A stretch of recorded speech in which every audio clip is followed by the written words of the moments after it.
Muy bien.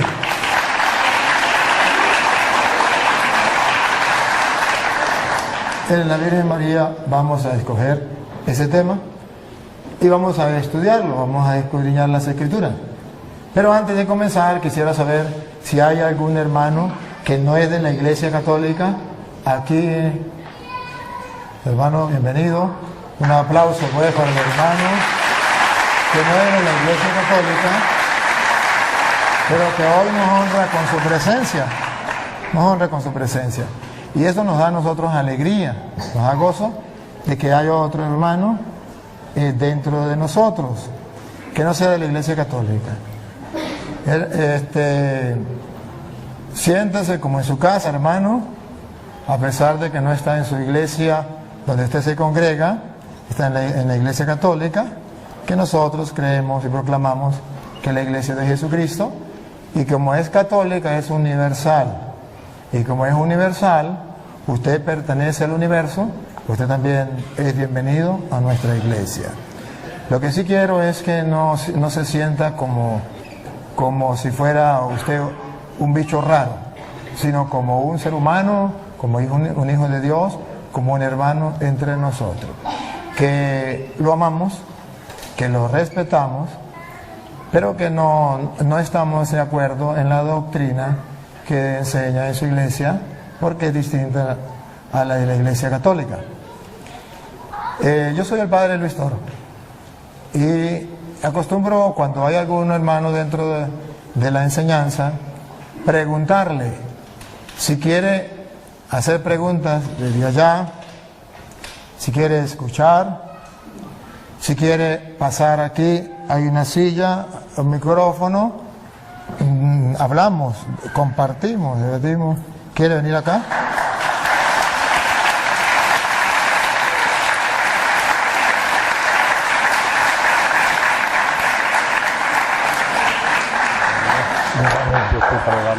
Gracias. Sería tan amable no de predicar, sino de presentarse, quién es usted, si usted se considera oveja o pastor, de qué iglesia pertenece y cómo se llama, y entonces aquí todo pues nos enteramos quién es usted, porque ni usted me conoce ni yo lo conozco y los hermanos a lo mejor tampoco, pero tenemos el honor y la satisfacción de tenerlos aquí en medio de nosotros. Buenas noches a todos. Mi nombre es José de Lira, soy de Aguascalientes. Radico aquí en California desde hace 13 años. Yo sí tenía el gusto de conocer al padre Toro. Yo le digo Pastor Toro, ¿verdad? Porque mucha gente dice que son los pastores de esta iglesia. Pero bueno, pertenezco a la Iglesia de Cristo, fundada en Jerusalén, al cuerpo de Cristo. Él fue el que me añadió, me eligió. Realmente la Iglesia de Cristo pues no tiene una denominación. Creo firmemente nada más en lo que está en la Escritura, en la palabra de Dios, y esa es una de las preguntas que traigo hoy. Básicamente una pregunta para el sacerdote Toro, y pues se trata de que la gente aprenda y piense en todo lo que se va a decir aquí, y que vaya a las Escrituras y le pida a Dios discernimiento para ver si es cierto lo que dice allí, o lo que enseña X persona. El pastor de donde yo me congrego puede estar equivocado también, pero por eso yo voy a las Escrituras, no le voy a creer todo. Y le pido a Dios que me dé discernimiento, y si por algún momento no estamos de acuerdo en algo, pues que sea Dios que convence en su momento. El Espíritu Santo es el que convence al hombre, no ningún hombre a otro hombre. Ese es trabajo del Espíritu de Dios. Amén. Yo soy malo para los nombres, pero voy a tratar de darme. ¿Cómo que llama? José. José, vamos a sacarlo por el esposo de la Virgen María. José, a ver si me acuerdo. ¿Y el nombre de su iglesia cómo que es? Bueno, ya lo dije, la Iglesia de Cristo, el cuerpo de Cristo, fundada en Jerusalén, el día de Pentecostés. Muy bien. tenemos un tema que la gente escogió, que es el de la Virgen María. Pero no podemos comenzar ese tema sin conocer esa iglesia. Porque para mí, Luis Eduardo Jaime Toro, esa iglesia es nueva. Esa iglesia es nueva. Entonces yo necesito que usted se presente. Ya se presentó como persona, dijo quién era y todo. Pero que usted presente su iglesia. En castellano significa quién la fundó, en qué año la fundó. Luego, que me demuestre en las Sagradas Escrituras que esa es, como usted lo dijo en 2 ocasiones, la iglesia de Jesucristo. Porque nosotros estamos enterados y sabemos, y el mundo entero sabe, que Jesucristo fundó una sola iglesia y nosotros sabemos que es la Iglesia Católica. Nos acabamos de enterar de que hay otra y necesitamos saber que usted, como dice con la Sagrada Escritura, nos compruebe que esa iglesia es la de Jesucristo, con argumentos bíblicos que nos convenzan. Porque si no nos da argumentos bíblicos que nos convenzan, va a haber un problema, que será la palabra suya de usted.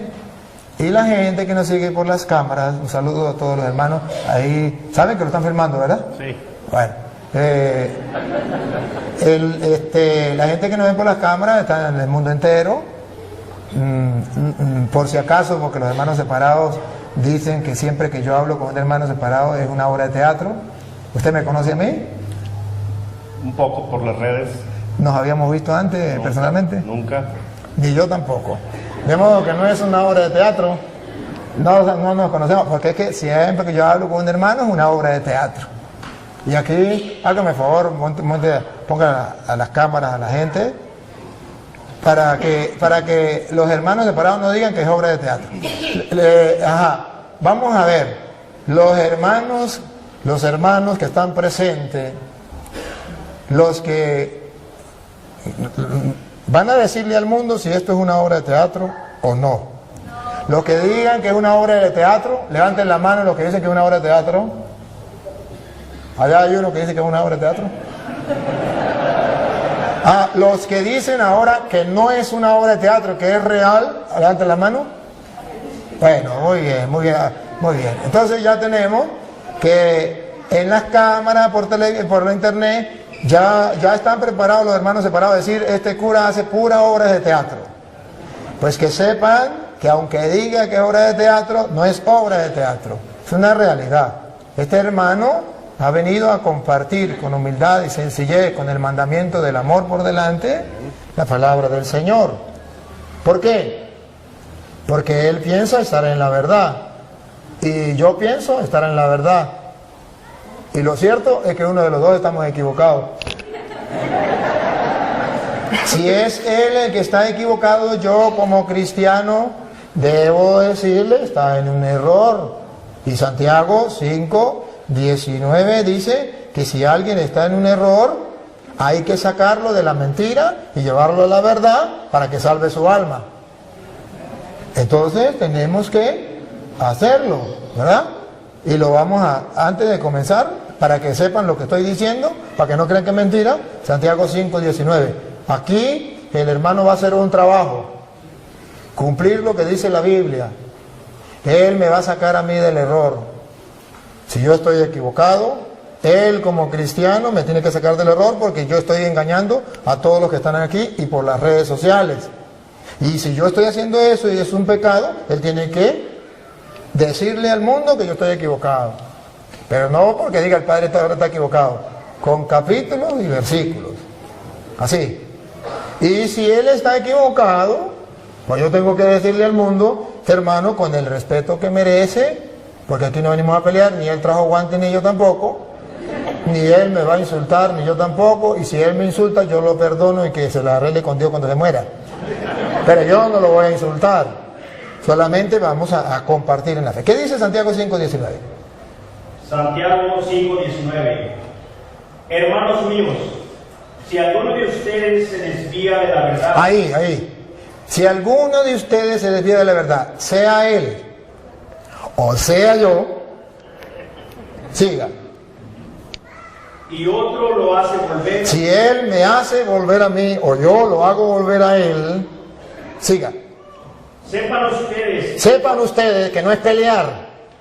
Sepan ustedes que cualquiera que hace volver al pecador de su mal camino, salirse de la verdad es un pecado. Desviarse de la verdad es un pecado y se convierte en pecador como el que mata, como el que roba, como el que baila pegado. Se convierte en pecador y este pecado se llama herejía o apostasía. Herejía cuando se niega una verdad de la fe y apostasía cuando se niegan varias verdades de fe. Entonces, es un pecado, porque a veces creemos que pecado solamente es tomar licor, fumar droga, el adulterio, que también son pecados. Pero yo no puedo decir, es pecado el concubinato, pero no es pecado el adulterio. Tengo que decir, es pecado el concubinato y es pecado el adulterio. Y así como es pecado eso, también es pecado salirse de la verdad. Sigue. Lo salva de la muerte. Otra vez el 19 para no perder la idea. El 19. Hermanos míos, si alguno de ustedes se desvía de la verdad y otro lo hace volver, sepan ustedes que cualquiera que hace volver al pecador de su mal camino, lo salva de la muerte. Entonces, esto es el trabajo que va a hacer el hermano. Si yo estoy equivocado, me tiene que salvar de la muerte. Porque si yo estoy enseñando mentira, estoy llevando a la gente a la muerte. Pero si él está enseñando mentira, yo tengo que sacarlo de la mentira, sacarlo de peligro porque puede llevar a la muerte. Saca un pecador de la muerte, lo salva de la muerte. ¿Siga? Y hace que muchos pecados sean perdonados. Entonces Dios tiene en consideración a esa persona. Por eso hoy yo, con todo el amor de mi alma, voy a compartir con el hermano con toda caridad. Para que si yo estoy equivocado, simplemente él me lo demuestra, y si él está equivocado, pues yo se lo demuestro, y simplemente ustedes son testigos, las cámaras están filmando, no hay excusa, simplemente la realidad va a quedar al descubierto. Aquí se va a quitar simplemente la máscara, quien está enseñando mentiras, porque amamos la verdad. Bien, hermano, entonces necesitamos que usted nos demuestre que la iglesia suya, la de Jerusalén, es la iglesia, tal como usted lo dijo, de Jesucristo. Y nos va a comprobar con hechos. Porque si usted no lo comprueba con hechos, en las Sagradas Escrituras, demostrándolo, yo le voy a demostrar con hechos, con capítulos y versículos de las Sagradas Escrituras, que la iglesia católica sí es la de Jesucristo. Y la gente va a escuchar. Bueno, le doy la oportunidad. Bueno, gloria a Dios que se me da la oportunidad de defender el Evangelio. Yo no voy a sacar del error a nadie, ni al Padre, ni a nadie. Lo va a hacer la Escritura. Para eso, si me puede leer 2 de Timoteo 3:16, que dice: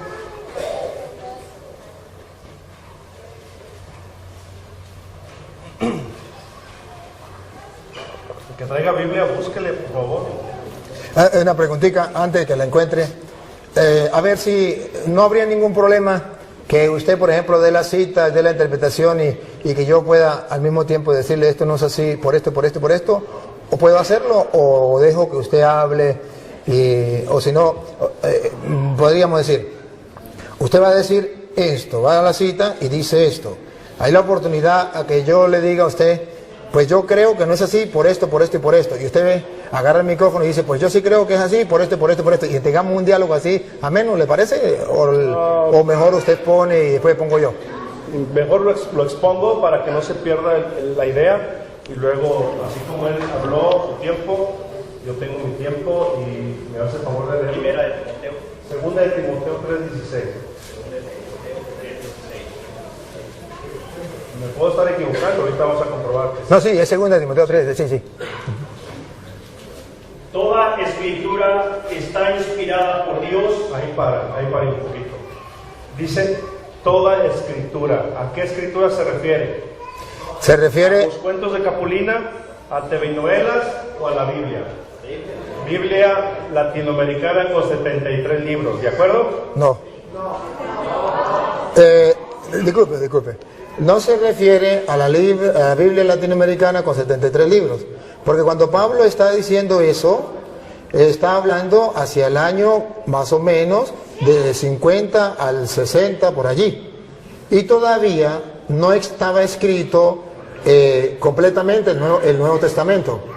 Y todavía no estaba el canon del Nuevo Testamento, que son los 27 libros. Pablo se refería a lo único que estaba como canon, que era el canon de Alejandría, que era 46 libros del Antiguo Testamento. No existía el Nuevo Testamento todavía. Entonces, por eso, me perdona, hermano, pero usted pregunta, y como usted pregunta, yo tengo que responder. Entonces, cuando Pablo dice, toda escritura es inspirada por Dios, se refiere únicamente al canon que existía. Las escrituras que existía eran 46 libros del Antiguo Testamento, que se llamaba el canon de Alejandría. Todavía no existía ni el canon de Palestina, que tienen los judíos, que tienen los hermanos separados, con 39 libros, porque eso fue hecho en el año 90. Y Pablo escribió hacia el año, después del año 50 y antes del 90. Entonces, no se refiere al canon de Palestina, ni se refiere al Nuevo Testamento, que tampoco estaba escrito, se refiere a una parte del Nuevo Testamento estaba escrito, pero todavía no existía el canon del Nuevo Testamento con 27 libros. Sí, no se refería al de, el de Alejandría, que era 46.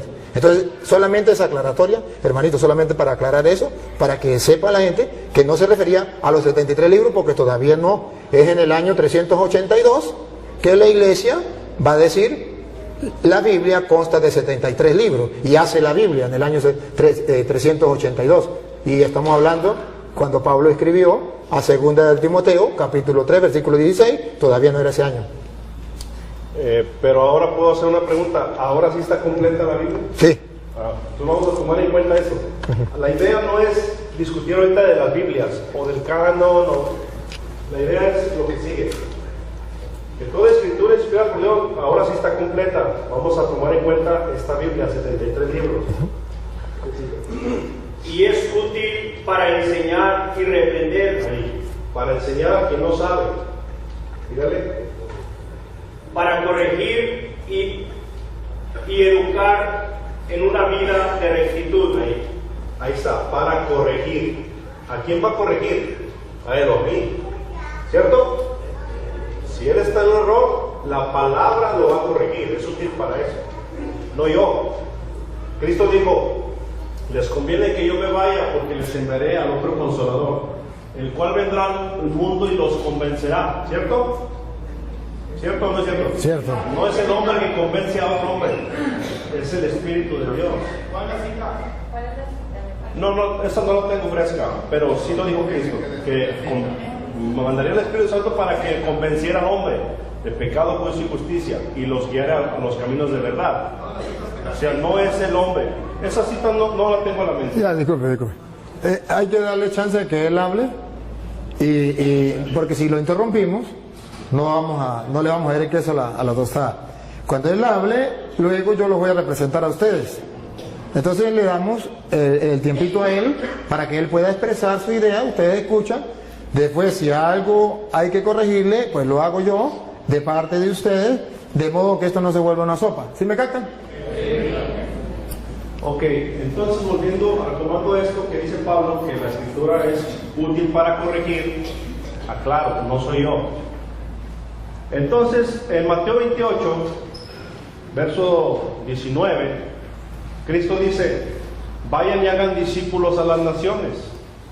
No dice vayan y hagan católicos a las naciones, ni mormones, ni testigos de Jehová, ni musulmanes, ni budistas. Dice hagan discípulos.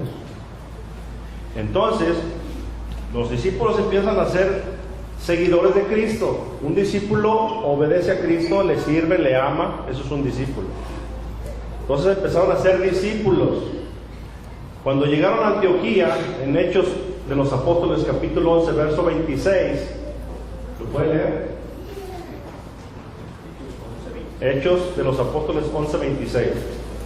De Jerusalén, el día de Pentecostés se fueron extendiendo a todo el mundo, por eso se llama católica la Iglesia de Cristo. ¿Cierto? En eso estamos de acuerdo.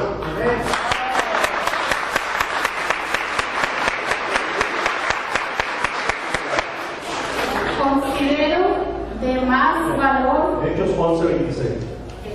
Hechos.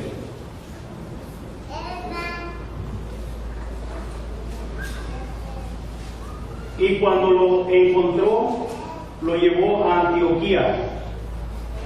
Allí estuvieron con la iglesia un año entero.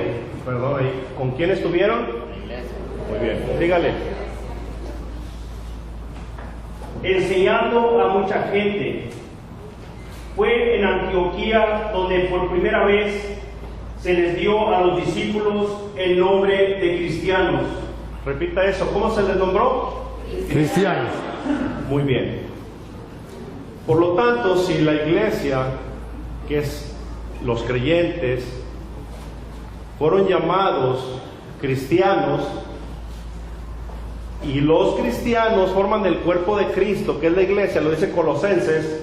¿Cómo se llama la iglesia? El cuerpo de Cristo. Es lógico, la iglesia cristiana, ¿cierto?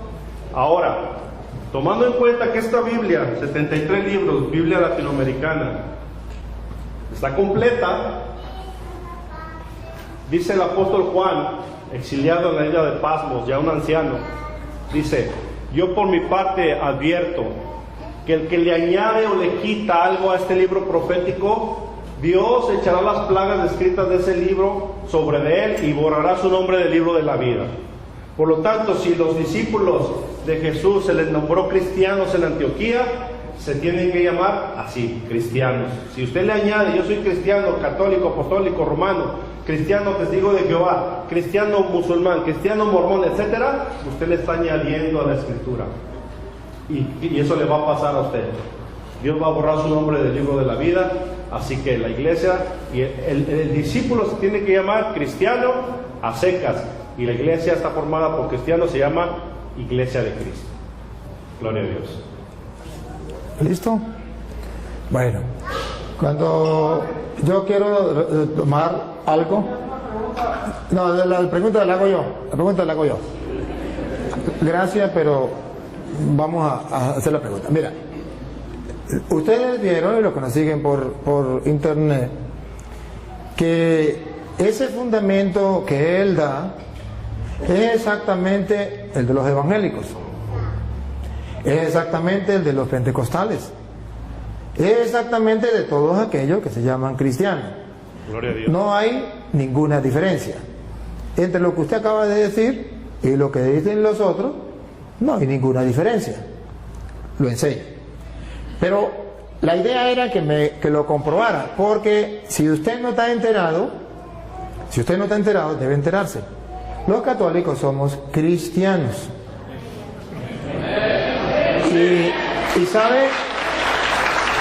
sabe que somos los cristianos de aquel tiempo, de eso que por primera vez llamaron cristianos, que por cierto fue en Antioquía cuando por primera vez lo llamaron cristianos, ¿cierto?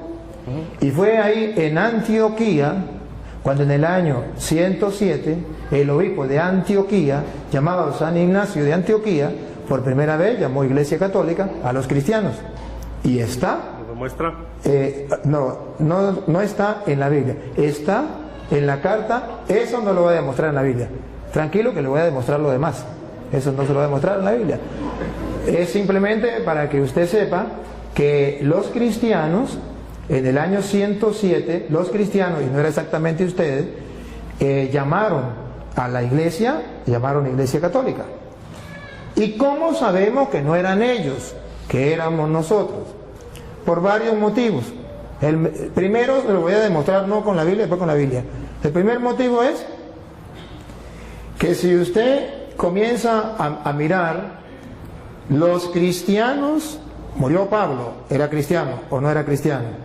Murió Pedro, ¿era cristiano o no era cristiano? Murió Lucas, murió Santiago, murió Mateo, murió San Marcos, eran cristianos. ¿Qué iglesia enterró a los apóstoles? La iglesia cristiana. ¿Qué iglesia guardó los restos de los apóstoles? La iglesia cristiana. Ahora, como usted es la iglesia cristiana, usted me puede decir los restos de quién tiene usted en su iglesia. ¿Lo de Pedro? ¿Lo de Santiago? de San Marcos, de San Lucas, San Mateo, ¿qué restos tiene? ¿Qué tumba de los apóstoles? Solo la iglesia cristiana católica tiene la tumba de San Pedro, donde el Papa celebra la misa, que yo fui. Allá en la cueva donde está enterrado San Pedro, yo celebré la misa, en la tumba de San Pedro. Yo celebré la misa en la tumba de San Marcos, que la tienen los cristianos de aquel tiempo, los que enterraron a los apóstoles.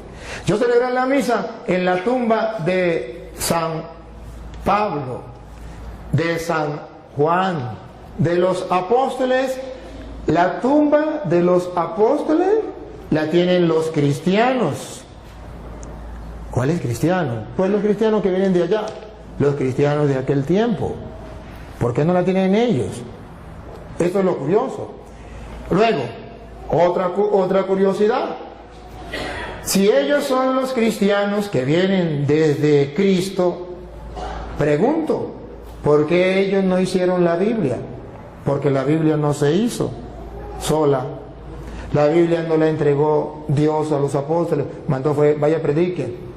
Cuando Pablo en 2 de Timoteo 3:16 le dice, toda escritura es inspirada por Dios, se refiere al Antiguo Testamento, porque no existía el Nuevo Testamento. Es en el año 382 cuando los cristianos hicieron la Biblia. La Biblia tenía 46 libros, el Antiguo Testamento, y la iglesia cristiana le agregó 27 libros a la Biblia. Entonces ya hay una Biblia con 46 libros del Antiguo Testamento y 27 del Nuevo. ¿Quién le colocó esos 27 del Nuevo? La iglesia cristiana. Lo curioso es que la iglesia cristiana que le colocó 27 libros a esa Biblia tenía un jefe que era el que dio diríamos, el discurso o dio la orden o dio, ¿cómo se llama? La noticia que los cristianos tenían una Biblia con 73 libros. Y ese cristiano, jefe de los cristianos de la iglesia de Jesucristo, se llamó el Papa de la iglesia cristiana, el Papa San Dámaso I. Entonces, si observamos, si ellos son los verdaderos cristianos, lo que fueron allá en Antioquía le dieron el nombre de cristianos y son ellos, entonces la pregunta del mundo entero es, ¿por qué ellos no hicieron la Biblia? Queda la interrogante. Porque es fácil ponerse una chaqueta, es fácil que yo me ponga una chaqueta y diga que soy presidente, pero de chaqueta, porque nadie me nombró presidente. Y yo puedo colocarme una chaqueta, un título se lo puede colocar cualquiera. ¿Usted quiere colocarse el título de cristiano? Póngase el título de cristiano. Pero usted es de los cristianos que viene de Cristo, tiene que haber historia. Fui a Roma, fui a Jerusalén, allá donde fue fundada la iglesia de Jesucristo, que él dice que fue en Jerusalén. Yo fui a Jerusalén.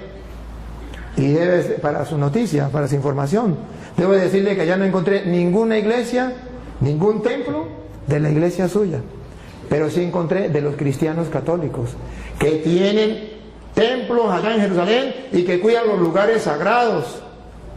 Fui a Roma y estuve viendo este templo, ¿cuántos años tiene? 1000 años. 1500 años. ¿De qué? De los cristianos católicos. ¿Por qué no hay un templo de la iglesia suya que tenga 200 años? ¿Por qué no hay un templo de la iglesia suya que tenga 1000 años?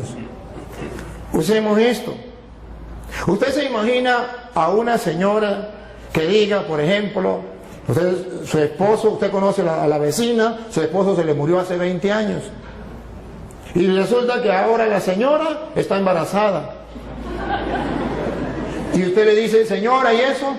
Digo, pues de mi esposo. Pero su esposo murió hace 20 años. No importa, este hijo es de él, porque lleva su nombre. Él se llamaba Pánfilo, y este niño se va a llamar Pánfilo como su padre. Pero su padre murió hace 20 años, señora. ¿Cómo me va a decir que ese hijo es suyo? Jesucristo fundó una iglesia y esa iglesia fue fundada cuando él vino. Y esa iglesia, ese niño o esa niña, llamémoslo niña la iglesia, debe tener 2000 años porque el papá murió hace 2000 años. Ahora viene la niña de él, tiene 100 años, 20 años. ¿Y de quién es esa niña? Pues del papá. Y el papá murió hace 2000 años, pero esta es la hija de él. ¿Cómo me lo creo? Tiene que haber constancia. Ahora, es fácil, él se puede molestar y decir, pues quieran o no crean, ese hijo es de... Bueno, habrá uno que otro por ahí que crea que ese hijo es del difunto. Pero yo no tengo derecho a creerle, porque es una falsedad.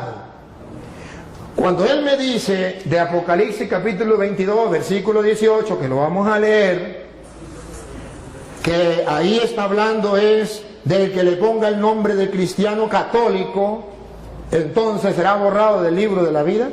Eso se llama en castellano manipular las sagradas escrituras.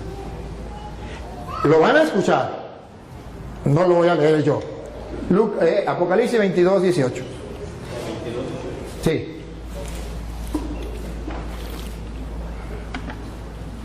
A todos los que escuchan el mensaje profético escrito en el libro.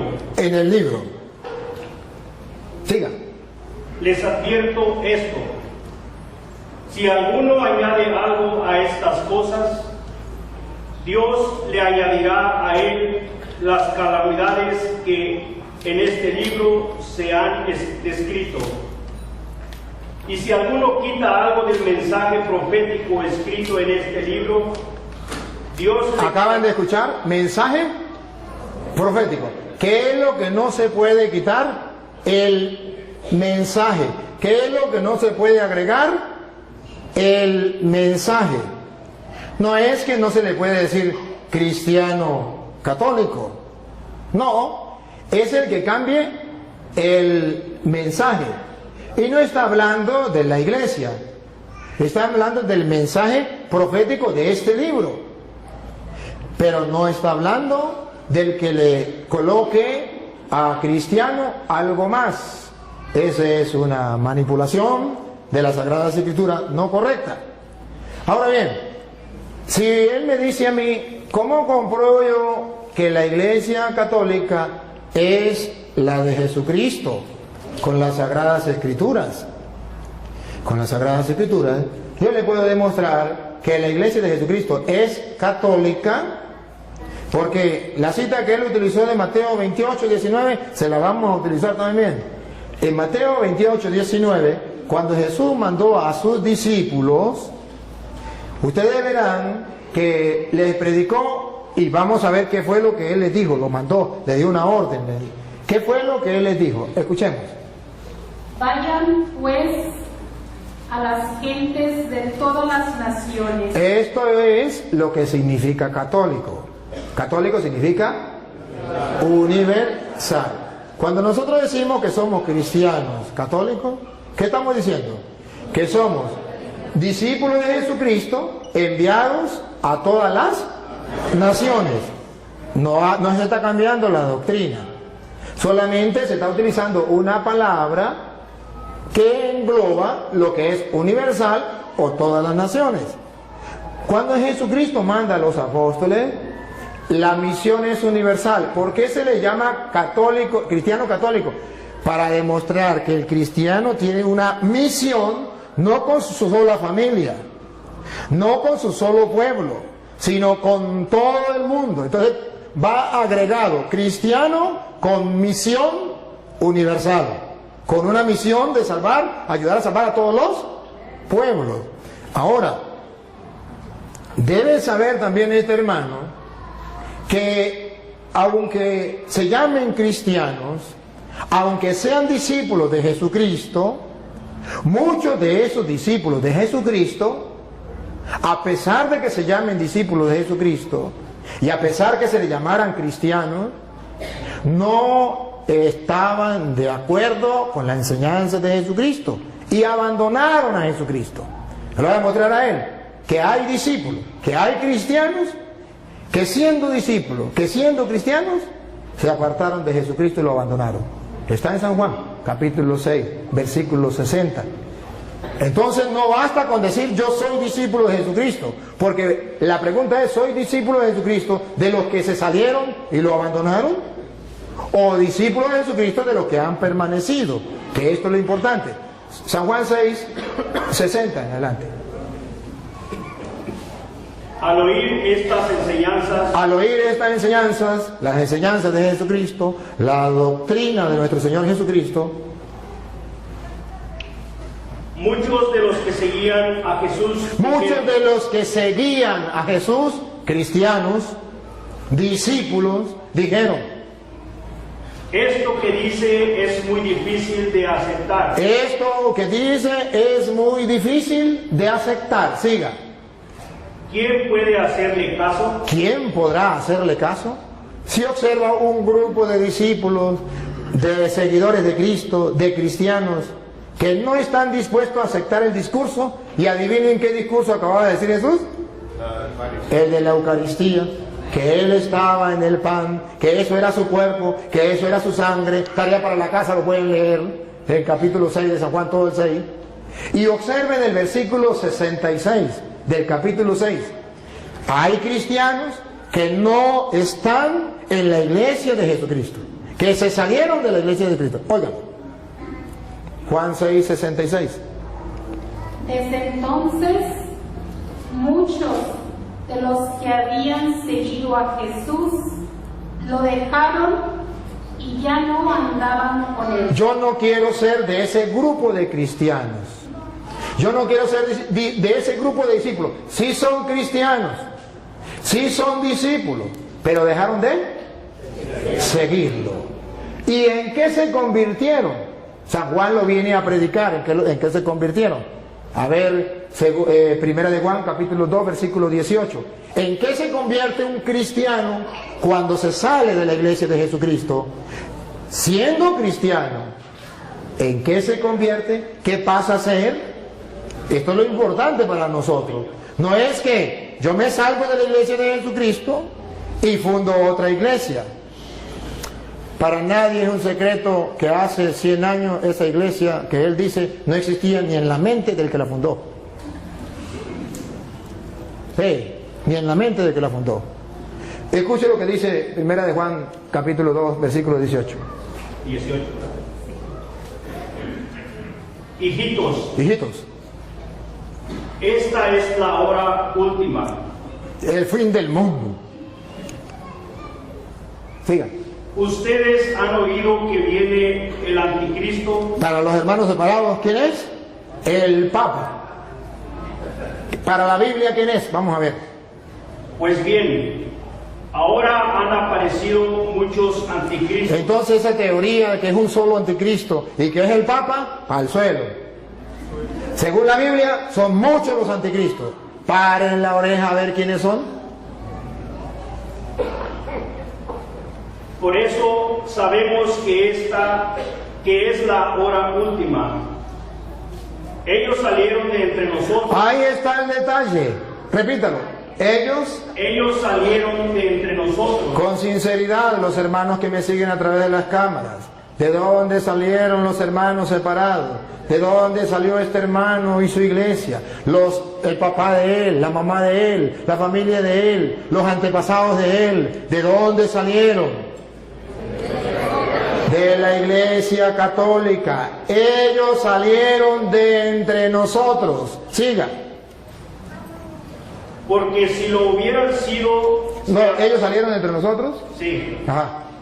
Ok, pero en realidad no eran de los nuestros. Pero en realidad no eran de los nuestros. Porque si hubieran sido de los nuestros, no se salen ni amarrados. Siga. porque si lo hubieran sido, se habrían quedado con nosotros. Se hubiesen quedado con nosotros, porque un cristiano católico convencido, si tiene que dar la vida, que lo maten, pero no cambie de religión, se queda dentro de la iglesia.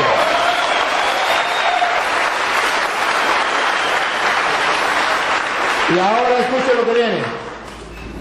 Pero sucedió así para que se viera claramente que no todos son de los nuestros. Ahí está, no todos los cristianos son de los nuestros. No todos los que tienen el título de cristianos son de los nuestros. No, señor, eso es un engaño, eso es una mentira. Ahora bien, la iglesia de Jesucristo es la iglesia católica por varios motivos. Ciertamente, no busquen la palabra así, católica, porque no existe. En la Biblia sí. Existe lo que significa universal. Incluso Dios es católico. Es universal. Es para toda la gente. Eso significa católico. Y luego,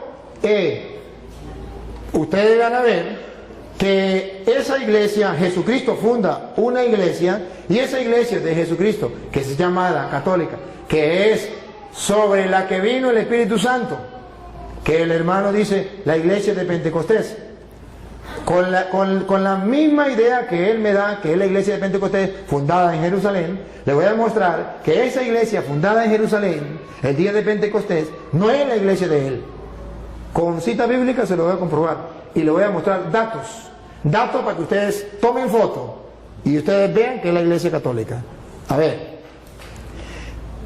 el Espíritu Santo viene en el capítulo 2 de Hechos de los Apóstoles. Antes de venir el Espíritu Santo, en Hechos de los Apóstoles, capítulo 1, versículo 14, si quieren lo lee desde el 13, ustedes verán a la iglesia de Jesucristo, esos que fueron llamados cristianos en Antioquía, esos estaban reunidos esperando la venida del Espíritu Santo. Y vamos a descubrir cómo estaba formada esa iglesia. ¿Quiénes eran los integrantes? Dale. El que sea, uno de los que se que lo encuentre. Todos ellos se reunían siempre para orar con algunas mujeres. ¿Estás leyendo del 13? ¿O el 1? ¿Ah? ¿O dijo el 1.13? ¿Sí? Sí, ese es el 14. ¿Él está leyendo el 13, no? No, es el 14. El 13. Ok, el 13.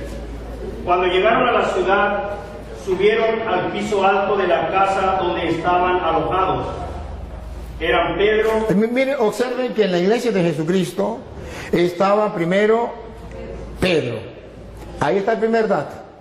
Pedro, después vienen los demás. ¿Por qué? Ya les voy a decir por qué. Pero observen que ahí estaba Pedro en primer lugar. Luego, el versículo 13. Ok, repito. Cuando llegaron a la ciudad, subieron al piso alto de la ciudad, de la casa donde estaban alojados. Eran Pedro, Juan. No, ya hay la lista, no vamos a leer la lista. Ya saben la lista de los apóstoles. Versículo 13. 14. Sí, Todos ellos se reunían siempre para orar con algunas mujeres. Con algunas mujeres. Observen que no hay ninguna mujer importante. Todas se meten en un solo saco. Algunas mujeres las metemos en un saco y las ponemos aquí. Sigan. Con María, la madre de Jesús. Pregunto, ¿era María mujer o no era mujer? Sí. ¿Por qué la sacaron del saco y la pusieron aparte? ¿Por qué la sacaron del saco? Si María no es importante dentro de la iglesia, que está en la espera de Pentecostés, que él dice que es la de él, nosotros decimos que es la nuestra porque esa iglesia tiene a María como un ser muy importante. ¿Cómo sabemos que es importante? Porque de entre todas las mujeres la saca. A las demás mujeres no las nombra, pero a ella sí la nombra. Vuelvo a repetir, versículo 14. Todos ellos se reunían siempre para orar con algunas mujeres, con María, la madre de Jesús. Ahí está entonces, ¿por qué la sacan aparte? Porque es la madre de Jesús. Y eso es importante. ¿Cuál es la iglesia que tiene a Pedro en primer lugar? ¿Y cuál es la iglesia que tiene a María distinto entre todas las mujeres, que la saca de ese cajón y dice bendita entre todas las mujeres, y se lo repite en el Santo Rosario, bendito tú entre todas las mujeres. ¿Cuál es la iglesia que siempre dice eso? La Iglesia Católica. Ahora observen algo más, que cuando muere Judas muere, eran 12 los apóstoles de la iglesia cristiana. Y vamos a ver cómo en la iglesia cristiana se nombra un nuevo apóstol. Porque muere Judas, hay que nombrar un nuevo apóstol. ¿Quién se atrevería a nombrar un nuevo apóstol? Y vamos a ver si es como en la iglesia de ellos, que cualquiera se nombra apóstol. Cada quien funda su iglesia y se nombra apóstol, se nombra pastor, se nombra lo que sea. Pero vamos a ver qué dice la Biblia. Si la Biblia le da la razón o la iglesia católica se caracteriza con los cristianos o no. Porque aquí se murió uno. Y vamos a ver quién es el que nombra dentro de la iglesia los nuevos pastores de la iglesia. Vamos a ver si es Juan, a ver si es Santiago, a ver si es Andrés, a ver si es quién. Hechos de los Apóstoles, capítulo 1, versículo 15. Dale. Ahí mismo donde estaba, el versículo 15. Por aquellos días Pedro se dirigió a... ¿Quién? Pedro. ¿Por qué no Santiago? ¿Por qué no Juan? Algo pasa. Pedro es el que está siempre ahí. Y ojo, el Pedro se le va a ocurrir una idea de hacer lo que hizo Cristo. ¿Quién había nombrado a los apóstoles? Cristo. Ahora Pedro asume él esa autoridad. La asume. Y va a nombrar un nuevo apóstol dentro de la iglesia. No es que yo me quiero ser apóstol, fundé una iglesia y ya comienzo a predicar. Así en la iglesia de Jesucristo no es. Le estoy mostrando con capítulos y versículos. Es que el que Cristo dejó como representante de la iglesia es el que toma la decisión de nombrar un nuevo apóstol. Y los demás se callan la boca. Pedro, dale.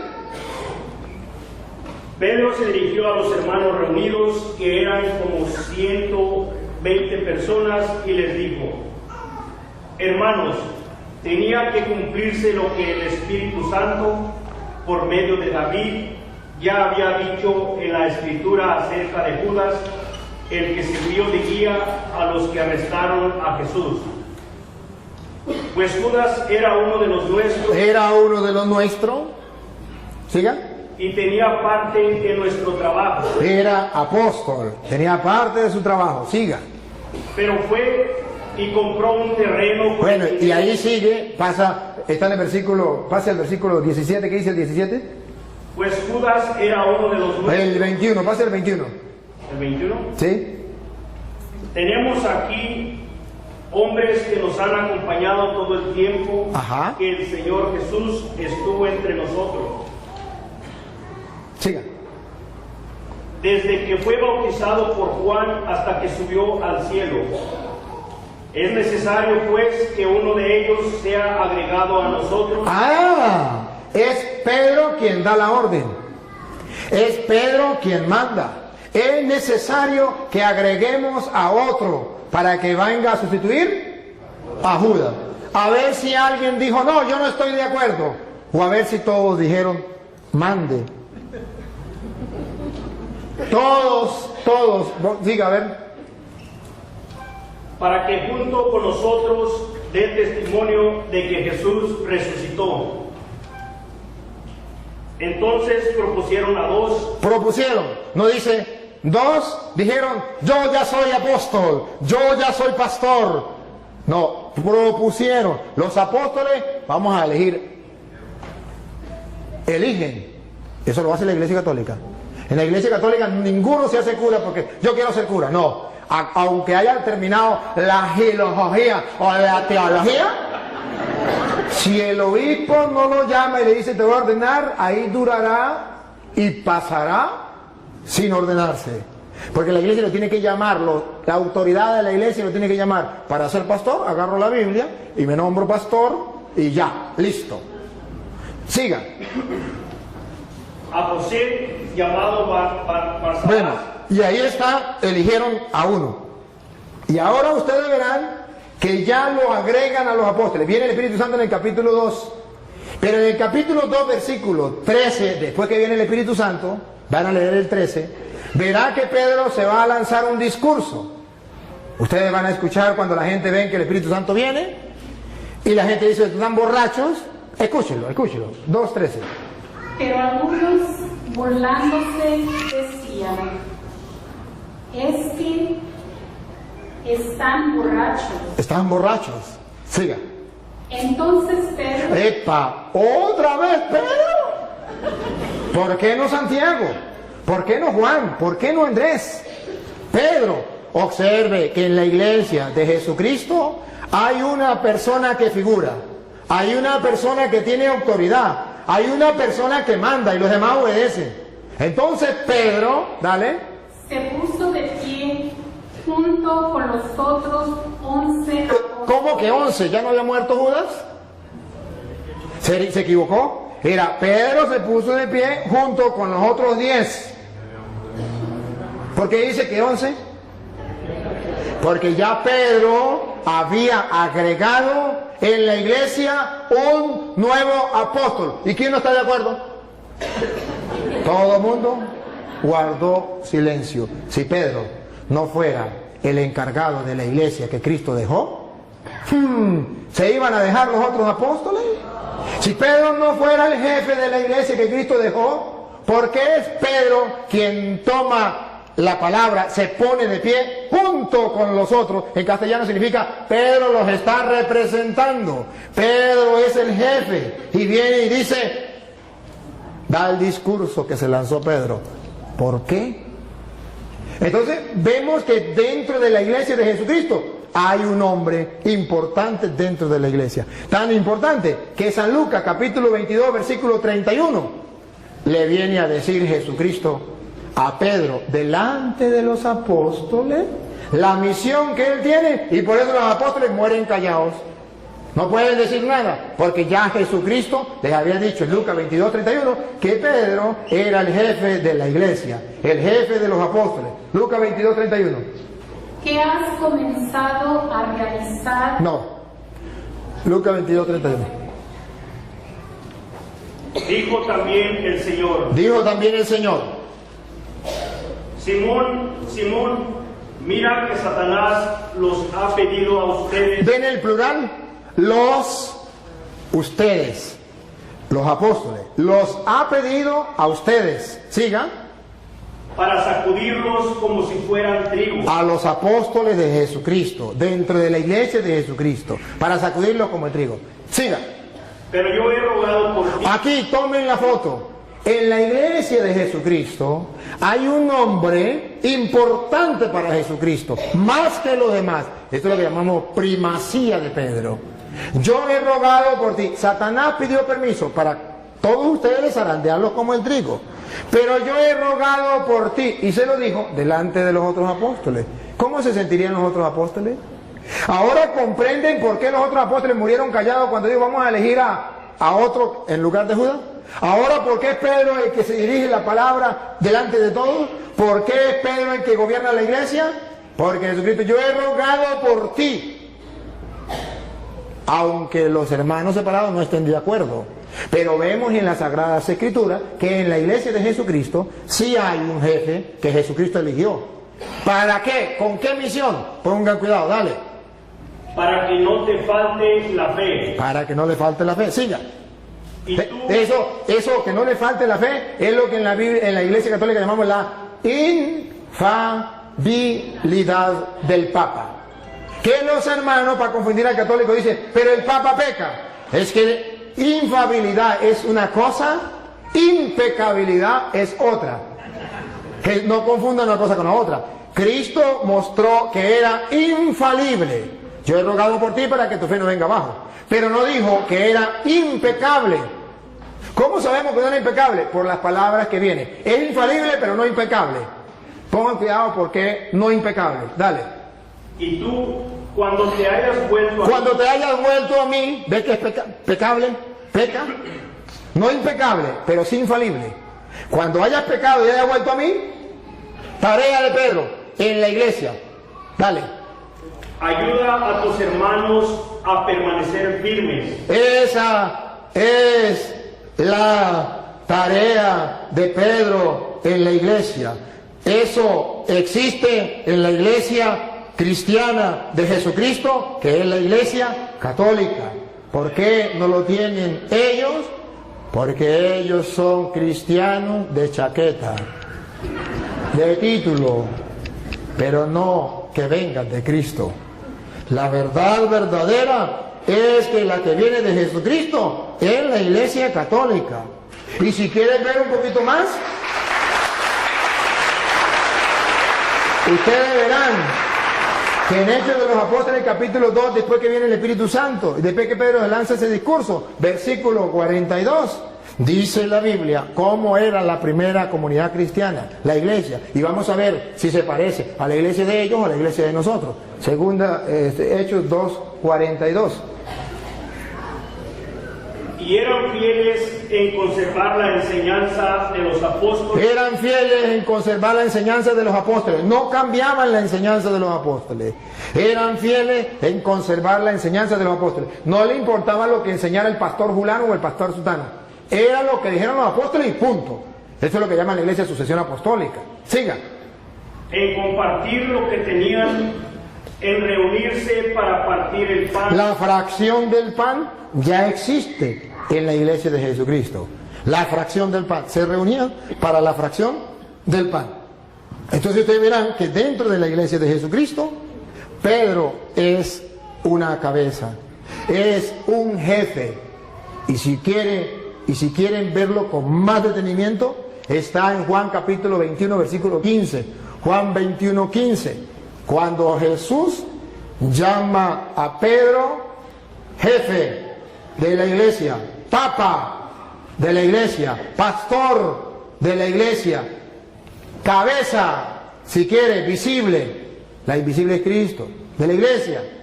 Entonces, ¿cómo lo presenta la Biblia? Juan 21, 15. Escuchen. Terminando el desayuno, Jesús le preguntó a Simón Pedro: Simón, hijo de Juan, ¿me amas más que estos? ¿Están los apóstoles o no están? Sí. ¿Cómo sabemos? Porque dice, ¿me ama más que estos? Pónganse ustedes en el lugar de los apóstoles. Jesucristo está retando a Pedro delante de los apóstoles. ¿Me ama más que estos? ¿No van a sentir celo? ¿Por qué le dice que si le amo más que estos? Porque Jesucristo quiere que Pedro tenga un amor más grande que los demás. Hay un interés, hay una razón teológica. Aquí está la razón teológica, que en la iglesia de Jesucristo, de los cristianos, exista un papa, un jefe de toda la iglesia. Obsérvenlo. Me ama más que estos, y estos significan los apóstoles. ¿Qué le dijo Pedro? Pedro le contestó: sí, Señor, tú sabes que te quiero. ¿Qué le dijo Jesús? Jesús le dijo: cuida de mis corderos. Aquí está. Lo está nombrando pastor, jefe, guía, llámelo como usted quiera. ¿Cómo lo sabemos? Porque le dijo, cuida de mis corderos. ¿Quiénes cuidaban de los corderos? Los pastores. Jesucristo tiene un rebaño y quiere un solo pastor en ese rebaño que lo represente a él. Él es el buen pastor, pero él se va y deja a uno encargado. Me ama más que esto, cuida mis corderos. Observen algo, a esos corderos que llamamos cristianos. Y Pedro tiene que pastorear a esos cristianos. ¿Y cuál es la iglesia cristiana? Que son los corderos de Jesucristo, las ovejas de Jesucristo, y que tienen un pastor universal que se llama vicario de Cristo, porque representa a Cristo, y viene a gobernar a todos esos corderos y a todas esas ovejas.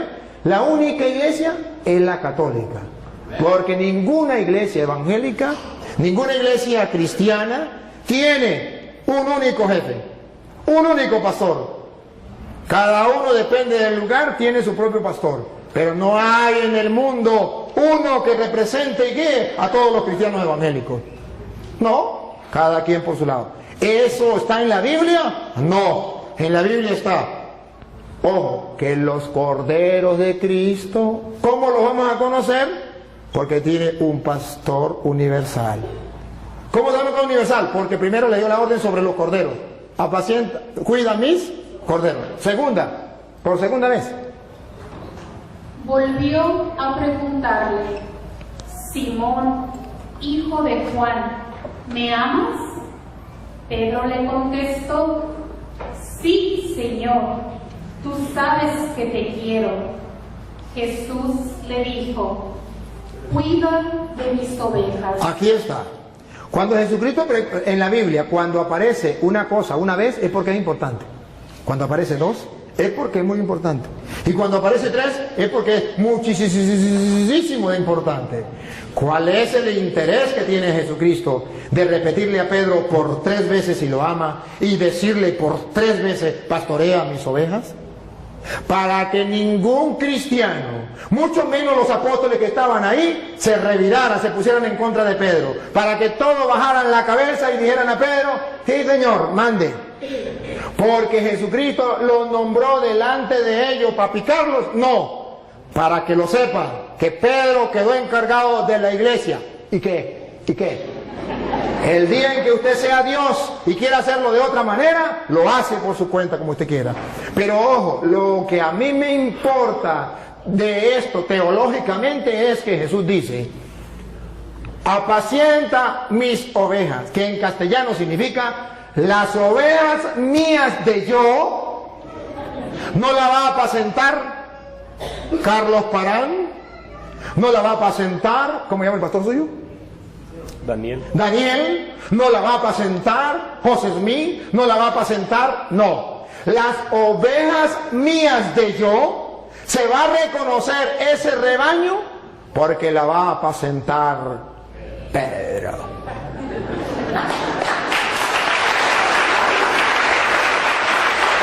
Por eso ustedes verán a Juan capítulo 10 versículo 11 en adelante, donde Jesús dice que Él es el buen pastor y que da la vida por la oveja, pero termina diciendo: y también hay otras ovejas que no son de este rebaño. Adivinen, adivinadores, quiénes son. Y luego dice: a esos también hay que traerlo. Y es exactamente lo que yo quiero hacer hoy en público con este hermano, porque él está en otro rebaño donde no está el pastor que Cristo dejó, Pedro, para apacentar las ovejas de él. Entonces, él está en un rebaño donde lo apacienta el pastor Daniel, que vaya a saber usted quién nos nombró pastor, vaya a saber usted pastor del rebaño de quién, pero sabemos según la Biblia que el rebaño de Jesucristo lo apacienta Pedro. Y si yo no estoy en ese rebaño, aunque tenga el título de cristiano, no soy tristemente del rebaño de Jesucristo. Soy del otro rebaño que hay que traer.